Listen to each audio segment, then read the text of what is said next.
अस्सलाम वालेकुम friends, I hope you guys are good and in best of your health. So last time हम लोगों ने chapter number 4 को डिस्कस किया था, एनालिटिकल ज्योमेट्री को। और आज हम लोग अपना चैप्टर नंबर 6 कॉनिक सेक्शन को स्टार्ट करेंगे एंट्री टेस्ट के पॉइंट ऑफ व्यू से। और कॉनिक सेक्शन में हम लोग आज स्पेशली डिस्कस करेंगे सर्कल को डिटेल में।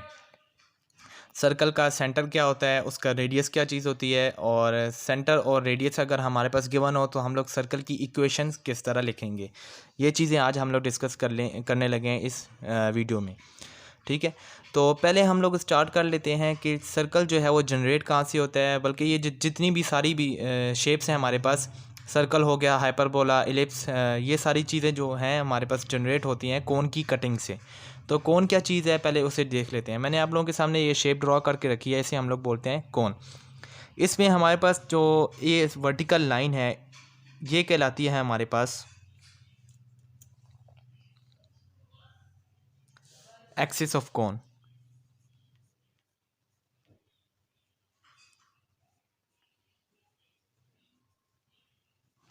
ठीक है, एक्सिस ऑफ कोन। उसके बाद ये हमारे पास एक सेंट्रल पॉइंट होता है, इस पॉइंट को हम लोग बोलते हैं एपेक्स या वर्टेक्स ऑफ कोन।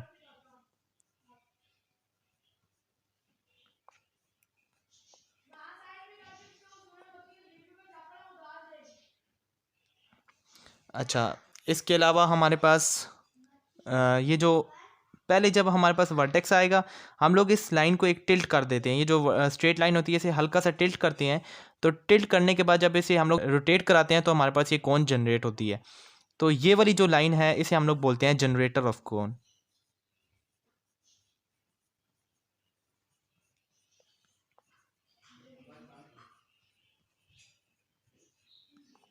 इसके बाद जो हमारे पास दो फाइनल जो शेप्स बनती हैं जो एक दूसरे का मिरर इमेज होती हैं, इन शेप्स को हम लोग बोलते हैं नैप्स, नैप्स ऑफ कोन।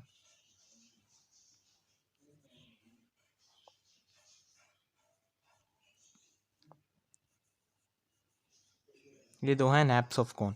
अच्छा, जब हम लोग इस कोन की कटिंग करेंगे कटिंग शीट के थ्रू, तो हमारे पास ये जो जितनी भी शेप्स हैं वो हमारे पास बनती हैं।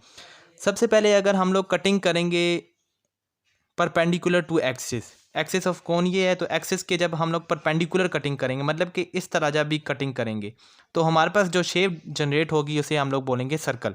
ठीक है, और अगर हम लोग इसे एपेक्स से कट कर दें, एपेक्स के ऊपर से, बिल्कुल एपेक्स के ऊपर से हम लोग कट करेंगे तो हमारे पास जो सर्कल बनेगा उसे हम लोग बोलते हैं पॉइंट सर्कल। ठीक है। अच्छा, इसी तरह जब हम लोग इसे पैरेलल टू जनरेटर कटिंग करेंगे, पैरेलल टू जनरेटर इस तरह कटिंग करेंगे, इस तरह कटिंग से हमारे पास जो शेप जनरेट होगी इसे हम लोग बोलेंगे पैराबोला। सर्कल जो बनेगा वो इस तरह की शेप होगी, पैराबोला जो बनेगा वो इस तरह की शेप होगी या इस तरह की शेप होगी। ठीक है। अच्छा, अगर हम लोग बिल्कुल पैरेलल टू एक्सिस कटिंग कर दें मतलब कि इस तरह कटिंग कर दें तो जो हमारे पास जो पूरी की पूरी कोन कट हो जाएगी, हमारे पास इस तरह की शेप बनेगी। इस शेप को हम लोग बोलते हैं हाइपरबोला। ठीक है। अगर हम लोग बिल्कुल परपेंडिकुलर कटिंग करेंगे तो सर्कल बनेगा, लेकिन अगर हम लोग परपेंडिकुलर टू एक्सिस जो कटिंग करेंगे, हल्का हल्का सा टेढ़ा करके कटिंग करें इस तरह, तो हमारे पास जो शेप जनरेट होगी इसे हम लोग बोलते हैं इलिप्स, और इलिप्स इस तरह की शेप होती है।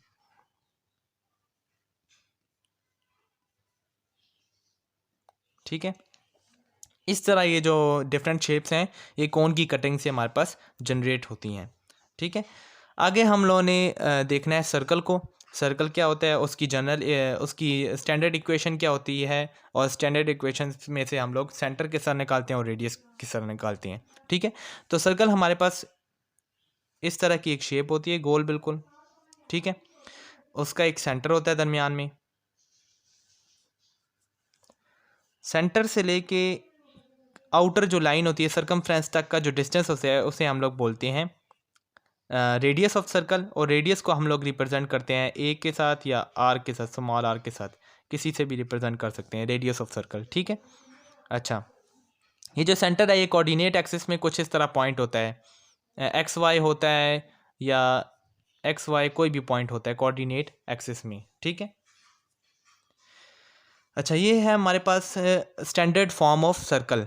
इसकी जो है हमारे पास इक्वेशन ये गिवन है कि x माइनस एच का whole square plus y minus k का whole square is equal to a का स्क्वायर। ये है हमारे पास स्टैंडर्ड फॉर्म ऑफ सर्कल की इक्वेशन के वन है। ठीक है, इसमें ये जो h आ रहा है और ये k आ रहा है, ये क्या है हमारे पास सेंटर ऑफ सर्कल है। ठीक है, और जो a आ रहा है हमारे पास, a इसमें क्या है, रेडियस ऑफ सर्कल। ठीक है, ये इन्फॉर्मेशन इस आप लोगों को पता होनी चाहिए। ये h आ रहा है और k आ रहा है, ये क्या है हमारे पास, centre of the circle. And ये जो a आ रहा है हमारे पास, ये क्या है हमारे पास, रेडियस ऑफ सर्कल।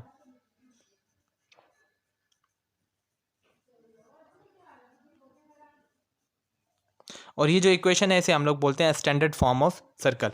अगर हमारे पास a या h की या सेंटर की वैल्यू गिवन हो, हमारे पास सेंटर गिवन हो और रेडियस हमें गिवन हो, तो हम लोग इजीली ये जो इक्वेशन है लिख सकते हैं।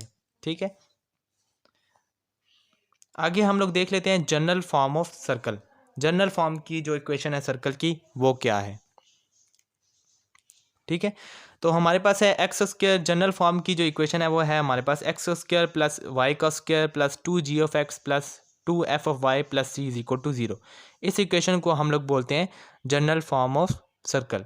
इस जनरल फॉर्म को समझने से पहले हमें पता होना चाहिए कि सेकेंड डिग्री जनरल इक्वेशन क्या होती है।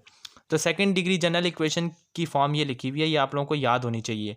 बल्कि जितनी भी शेप्स हैं हमारे पास, सर्कल हो गया, हाइपरबोला, एलिप्स, पैराबोला, ये इसी इक्वेशन से हमारे पास इनकी इक्वेशंस बनती है आगे। उसमें डिफरेंट कंडीशंस है, जब वो फुलफिल हो जाएं तो यही वाली जनरल फॉर्म जो है सेकेंड डिग्री जनरल इक्वेशन, ये उसी पार्टिकुलर जो शेप है उसकी इक्वेशन हमारे पास बन जाती है। जो सेकंड डिग्री जनरल इक्वेशन है हमारे पास, a x square plus 2h(x)(y) plus b y का square plus 2g(x)(y) plus f(y) plus c is equal to 0। ये है हमारे पास सेकंड डिग्री जनरल इक्वेशन। ठीक है, अगर हमारे पास इसमें कौन सी कंडीशंस हम लोग फुलफिल हो जाएं इस इक्वेशन में कि यही वाली इक्वेशन हमारे पास बन जाए किसकी, सर्कल की इक्वेशन। ठीक है, तो उसके लिए हमारे पास दो कंडीशन है, अगर वो फुलफिल्ड हो जाए तो यही वाली जो सेकंड डिग्री जनरल इक्वेशन है ये बन जाएगी हमारे पास, सर्कल की इक्वेशन बन जाएगी। वो दो कंडीशन ये है कि हमारे पास ये जो ए आ रहा है, ए और बी, इन दोनों की वैल्यू क्या होनी चाहिए, हमारे पास सेम होनी चाहिए। ए और बी की वैल्यू सेम हो जाए और अगर वो इक्वल हो जाए, यूनिटी के, वन के इक्वल हो जाए, तो यही वाली इक्वेशन जो है वो हमारे पास बन जाएगी सर्कल की इक्वेशन। इसके अलावा हमारे पास एच की वैल्यू भी क्या होनी चाहिए, 0। एच की वैल्यू जब 0 हो जाएगी तो प्रोडक्ट टर्म इसमें से ख़त्म हो जाएगी, मतलब कि नो प्रोडक्ट टर्म।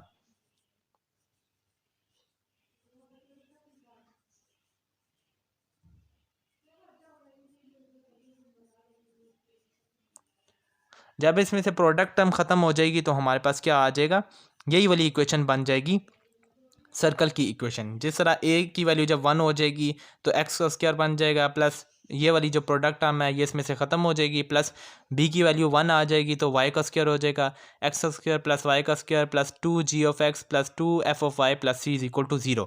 तो ये हमारे पास बन जाएगी किसकी इक्वेशन, सर्कल की इक्वेशन बन जाएगी। अच्छा, सर्कल, अगर हमारे पास इस तरह की जनरल फॉर्म हमारे पास गिवन हो सर्कल की, तो जनरल फॉर्म में से हम लोग रेडियस किस तरह फाइंड करेंगे और सेंटर किस तरह फाइंड करेंगे। ठीक है, तो रेडियस फाइंड करने के लिए हमारे पास जनरल फॉर्म में फार्मूला होता है इस तरह। रेडियस किसके इक्वल होता है हमारे पास, रेडियस ही तो इक्वल होता है हमारे पास उसके द रूट जी का स्क्वायर प्लस एफ का स्क्वायर माइनस सी। क्या रेडियस हम लोग किस तरह फाइंड करेंगे, जब भी हमारे पास जनरल फॉर्म गिवन होगी तो हम लोग किस तरह रेडियस फाइंड करेंगे, स्क्वायर रूट जी का स्क्वायर प्लस एफ का स्क्वायर माइनस सी। इसके थ्रू हम लोग क्या फाइंड करेंगे, इसका रेडियस। और सेंटर किस तरह फाइंड करेंगे, सेंटर हम लोग फाइंड करेंगे, सेंटर जो होगा इसमें होगा centre is equal to minus g and minus f. ये इसका क्या होगा, सेंटर होगा। और ये जो माइनस जी और माइनस एफ, इसमें क्या है, माइनस जी हम लोग फाइंड करने के लिए हम लोग क्या किस तरह करेंगे कि coefficient of x divided bye इसकी, इसी का अगर मैं आगे एक्सटेंड करके लिख दूँ थोड़ा सा, ये बात एक ही है, coefficient of x divided by 2 minus coefficient of x divided by 2 और minus coefficient of y divided by 2। तो इसके थ्रू हम लोग क्या फाइंड करेंगे, इसका सेंटर, कि मतलब कि -g और -f अगर यहाँ पे देखें तो क्या है हमारे पास f है और g यहाँ पर गिवन है। अगर हम लोग g फाइंड करना है तो हम लोग 2 से डिवाइड करेंगे, x के कोफिशिएंट को 2 से डिवाइड करेंगे और नेगेटिव साइन लगाएंगे। तो ये वही वाला काम किया हुआ यहाँ पे भी, ठीक है। तो ये डायरेक्ट फाइंड करने के लिए है। इस तरह हम लोग जो है जनरल फॉर्म में से सेंटर निकालेंगे और सेंटर और रेडियस वगैरह फाइंड कर सकते हैं जनरल फॉर्म ऑफ इक्वेशन से। अब आगे है हमारे पास position of a point with respect to circle, कि अगर हमारे पास एक सर्कल गिवन है, लेट्स सपोज ये सर्कल है हमारे पास, और इस सर्कल की कोई अगर हमारे पास एक और पॉइंट भी गिवन है और उस पॉइंट की हम लोगों ने पोजीशन बतानी है इस सर्कल के हिसाब से, तो किस तरह बताएंगे। लेट्स सपोज कि एक पॉइंट यहाँ पे गिवन हो सकता है, इस सर्कल के अंदर गिवन हो सकता है, सर्कल के बाहर गिवन हो सकता है, या सर्कल के ऊपर गिवन हो सकता है। हमें किस तरह पता चलेगा कि ये पॉइंट जो है सर्कल के अंदर है, सर्कल के बिल्कुल ऊपर है, या सर्कल से आउटवर्ड है। तो उसके लिए हम लोग क्या करेंगे, हमारे पास एक सर्कल की इक्वेशन भी गिवन होगी क्वेश्चन में। सर्कल की इक्वेशन गिवन होगी इस टाइप की, x² + y² + 2g of x + 2f of y + c = 0, और एक हमारे पास पॉइंट गिवन होगा, एक्स वाई कोई भी पॉइंट गिवन होगा। तो हम लोगों ने क्या करना है, सिंपली ये पॉइंट जो है इस इक्वेशन में पुट करेंगे। अगर जो है हमारे पास आंसर जो है वो = 0 आ गया, अगर इसका आंसर जो है वो = 0 आ गया, तो इट्स मीन कि वो जो पॉइंट है वो किसके इक्वल है, ऑन द सर्कल है। वो जो पॉइंट हमारे पास गिवन होगा वो सर्कल के बिल्कुल ऊपर है। हम लोगों ने क्या करना है, ये पॉइंट इसमें प्लग इन करना है और फिर हम लोग देखेंगे कि आंसर किसके इक्वल आता है। अगर आंसर = 0 आता है तो इट्स मीन कि वो जो पॉइंट है वो सर्कल के बिल्कुल ऊपर लाई करता है। अगर जो आंसर है वो <0 आता है तो इट्स मीन कि वो जो पॉइंट है वो इनसाइड द सर्कल है।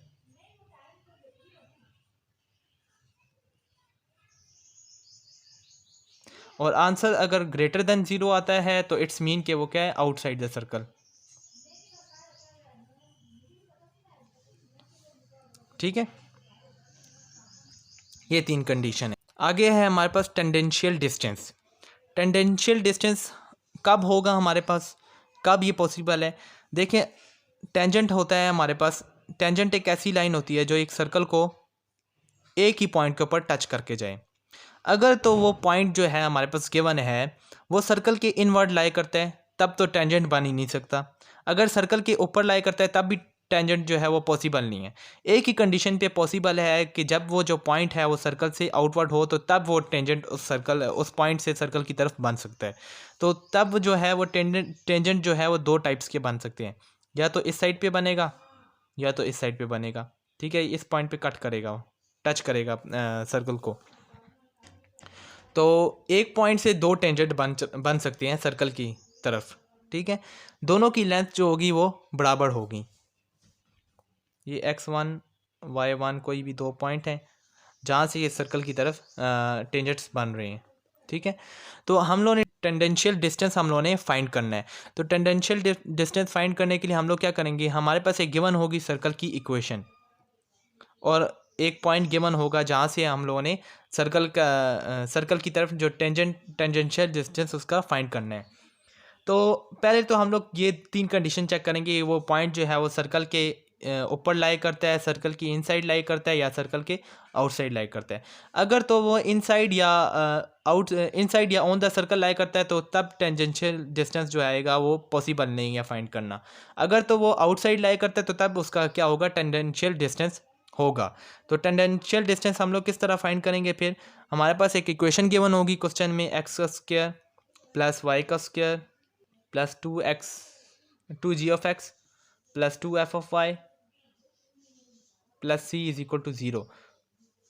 तो हम लोगों ने क्या करना है, वो जो पॉइंट है इसमें सिंपली प्लग इन करना है और उसका स्क्वायर रूट ले लेना है। तो टेंडेंशियल डिस्टेंस हमारे पास किस तरह आएगा,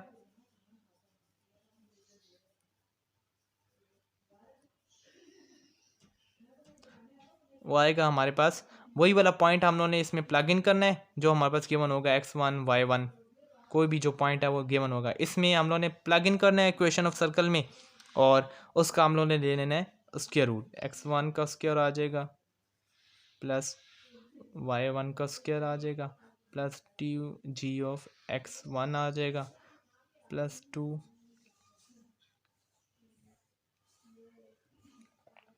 f ऑफ y1 आ जाएगा प्लस c। तो इसमें जब हम लोग पुट करेंगे तो हमारे पास आ जाएगा टेंडेंशियल डिस्टेंस। ठीक है, इस तरह हम लोग टेंडेंशियल डिस्टेंस फाइंड करते हैं। आई होप कि क्लियर हो गया होगा आपको।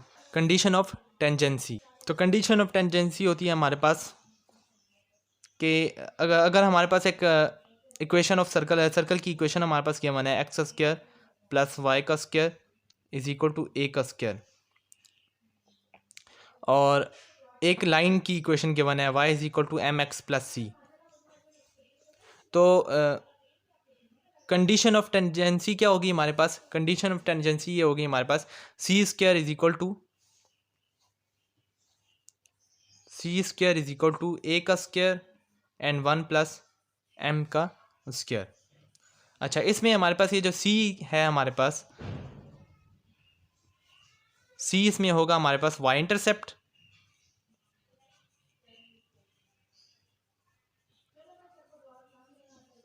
और जो एम है हमारे पास ये क्या है हमारे पास, स्लोप ऑफ लाइन।